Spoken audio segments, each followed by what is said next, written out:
ছোট বাচ্চা দুইটা আমার সাথে, আমাকে পুরোটা রাস্তা হ্যারাস করতে করতে আসছো। জীবনে মেয়ে দেখো নাই? এভাবে কি অতিথিদের স্বাগত জানানো হয়? আমি কখনো গর্ব করে কাউকে সিলেট ভ্রমণের পরামর্শ দিতে পারবো না, এমন ভাবে ক্ষোভ ঝাড়লেন সিলেটে একদল বখাটের ইভটিজিং এর শিকার হওয়া এক তরুণী। জানান তার তিক্ত অভিজ্ঞতা আর কষ্ট।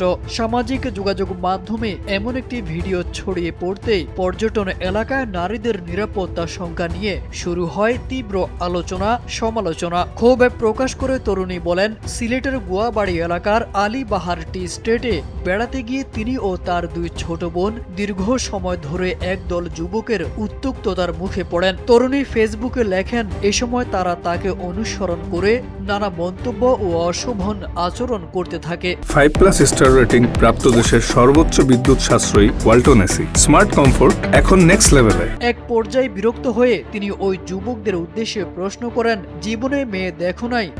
জীবনে মেয়ে দেখো নাই?